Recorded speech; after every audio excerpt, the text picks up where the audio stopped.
My name is Whit Dietrich. I'm a 36-year resident of Denton County. Thank you. I would like to speak to you today about these voting centers.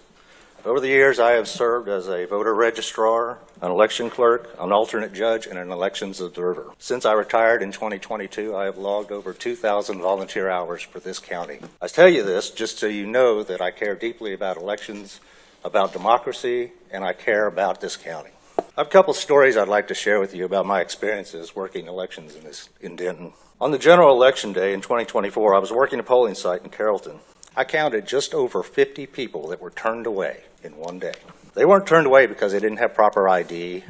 They weren't turned away because they weren't registered.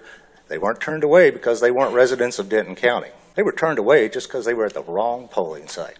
They were at a polling site that just a week earlier they could have voted without any problems at all. They were disappointed, they were confused, and some of them were downright angry. Angry at us, the clerks, the judges who were just trying to help them out, and we were following the rules. During the general election in 2020, I was working the polling stations in Shady Shores.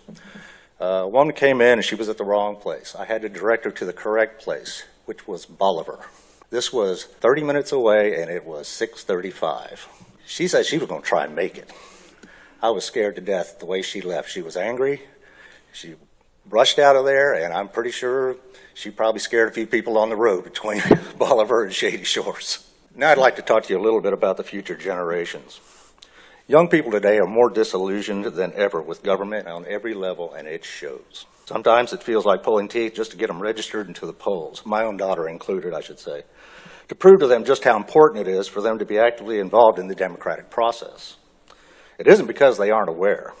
They know the county has the technology to process votes on election day the same as for early voting. Turning them away after they have crossed all the other hurdles with this one rule serves only to embitter them more. Voting is a sacred right and the keystone of our democracy. Every last one of us should be working diligently to uphold and protect that right. You, me, and every other citizen in this room. Each roadblock between a voter and that ballot box removes just another pin holding this country together.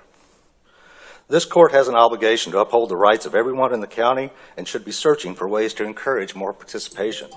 Voting centers would be a common sense step in that direction. Mr. Dietrich, if you can finish your thought. If you, go ahead. Basically, I just want us to build these voting centers in because it's the right thing to do. As she said, we shouldn't have one person holding us hostage over this issue. It's the common sense thing to do.